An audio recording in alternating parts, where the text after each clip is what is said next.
People always ask me, how do I do damage on Thief? Well, it's mostly Cloak and Dagger into the Tactical Strike and the Larcenous Strike. But normally you don't want to be using Larcenous Strike right after you land Flanking Strike because that's really obvious.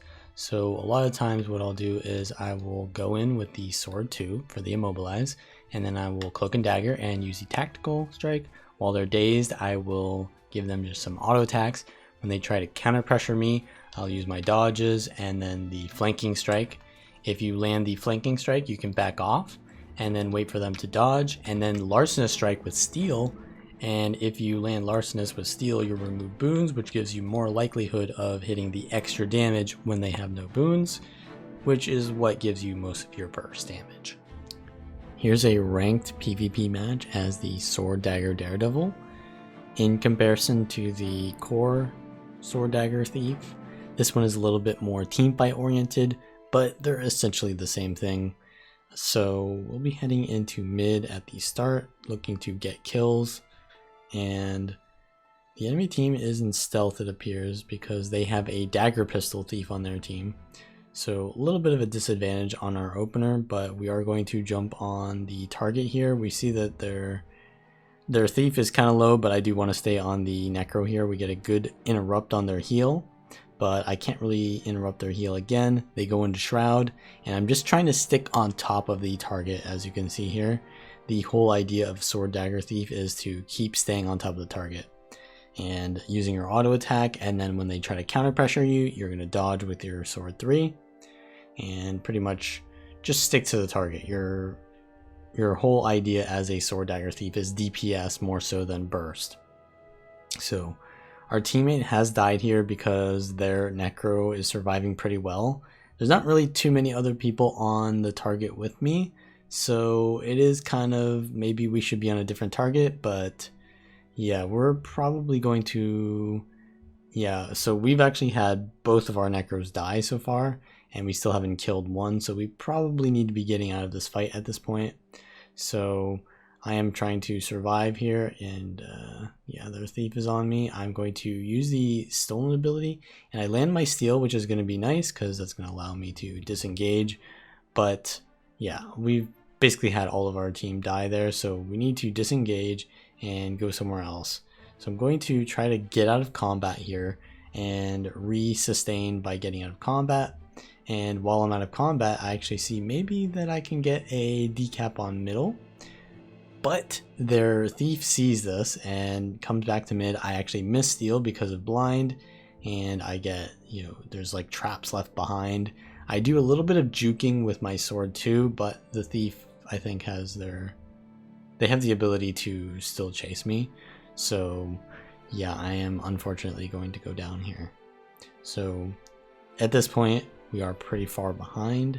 Our team is looking to regroup back into home, which they're not doing a terrible job at that. They're gonna get home, so we're not too far behind, but we do need to be looking at maybe getting a second node here. Our necromancer has one at far, so that's pretty good. So when I respawn, I will most likely go to home node because mid node is probably a lost cause anyways. That's already outnumbered. So we'll see if I can go into home and get the kill there to help them push out. And yeah, it looks like their necro is already being pushed into mid, so I'm going to chase that into mid and use my stolen skill here probably to interrupt them. Yep, I have the fear, and I can see that their Spectral Walk is still alive there, so I don't want to invest too much because they can always just disengage with the Spectral Walk. But now that it is now down, it's really easy for me to finish the kill there, and I use steal there to interrupt their heal, which is going to be really good for me to finish that kill as fast as possible, rather than using my steal preemptively and then not being able to interrupt their heal. Because remember, Sword Dagger Thief doesn't have access to headshot, which is a lot easier to interrupt with. So I think the thief is going to get out of here, so we're going to try to go somewhere else and get a kill. I see that this engineer here is blocking, so I can use my unblockable 3 skill and pressure them like that. And they're going to use their rocket boots to run away. This is why I generally don't like to use my sword too if I'm in an outnumbering situation, because I want to be able to chase with it. So yeah, using the sword too like that, or saving it so that I can chase is pretty good. And here we're in a pretty good situation getting this kill. We have a 2 cap, but their necromancer sees that and they're gonna probably try to prevent me from getting the decap here. I do know that I can probably get the decap because yeah, the stolen ability can get me that last tick, and I get the decap, and that to me is really good. So I'm going to immediately leave and try to get more kills with my team here. I get the fear on their dragon hunter, which is going to essentially test if they've got any like passive cooldowns when they get CC'd. Sometimes guardians have cooldowns like that. And the thief is nowhere to be seen. They steal on me, so I get dazed, and I'm just trying to play around the blind field here. Yeah, I'm going to probably look for the target at mid, because chasing a Shadow Arts thief is not going to get me much. I instead go into home, and I have a lot of my cooldowns here. I do enter with my sword 2 here because I figure that they're going to try to disengage, so I can use the sword 2 to get back out. And as you can see there, I have really good chase potential. I'm able to secure this down because I have cooldowns to do so, and their thief doesn't really have the res potential. I don't think they're too high on cooldowns to counter pressure me.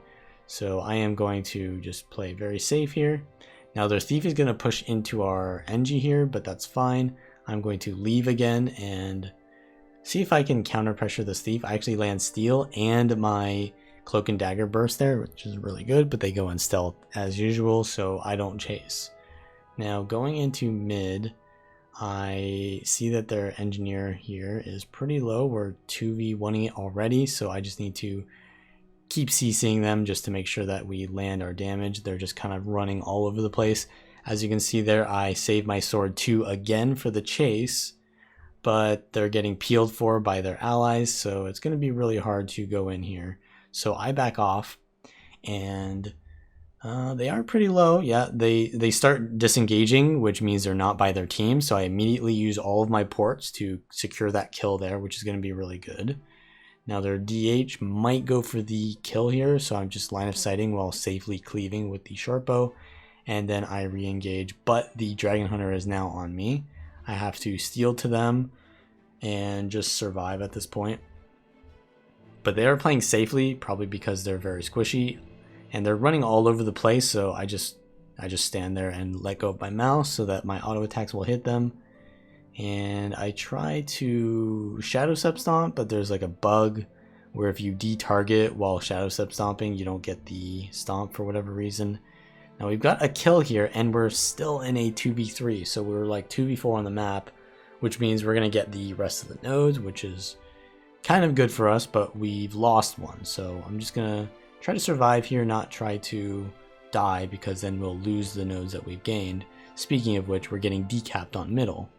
So I do see here the necromancer is kind of low, so I try to go for the kill here, but the DH has respawned, so it ended up not being the best decision there to stay, because I'm now outnumbered, I can't get kills, and I could have just snowballed at mid. So we go into mid, we get the fear on the engineer, which allows us to finish off that kill, which is really good, because now we've got the 2 cap pretty much. We are losing home, so what I'm going to do is try to get the decap here versus this necro, but honestly I think this is a bad play, because core necros are kind of like the counter to thieves. They're just so tanky, and anything that's tanky you really don't want to be 1v1ing as a thief.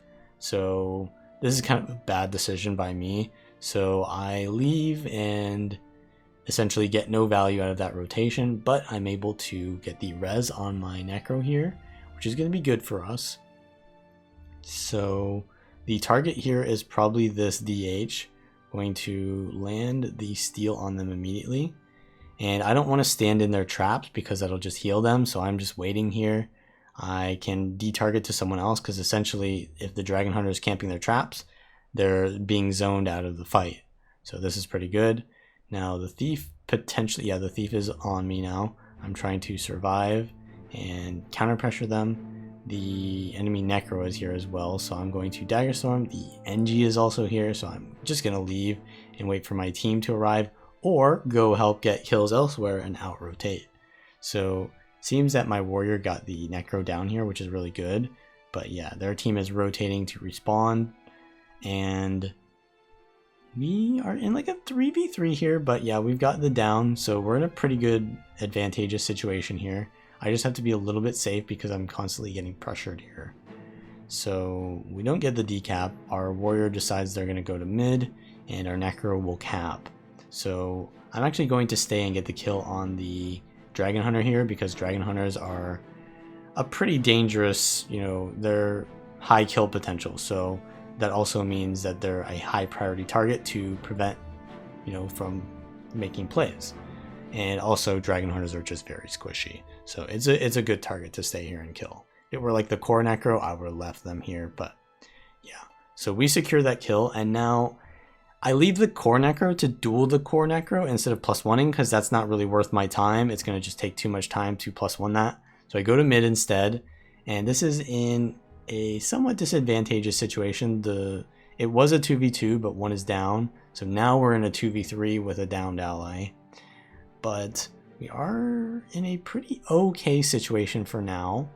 We have the ability to counter pressure, but as soon as they start attacking me, I need to play very safe and use my cooldowns. The thief is on me, so I'm going to disengage, which means that my warrior is going to have aggro on the node, so they're going to have to swap targets to the warrior. But yeah, I get randomly hit by some AoEs, and I'm really pressured, so I'm just going to disengage, not risk this. And yeah, so our Necro died at far. That was probably because the DH that we just killed respawned again, but that's fine. There's nothing we can do about that. I missed steal here, so we're going to have to play very safe. I'm going to go to a no port spot here, which is this little ledge, and we actually get out of combat, so that's really good for us.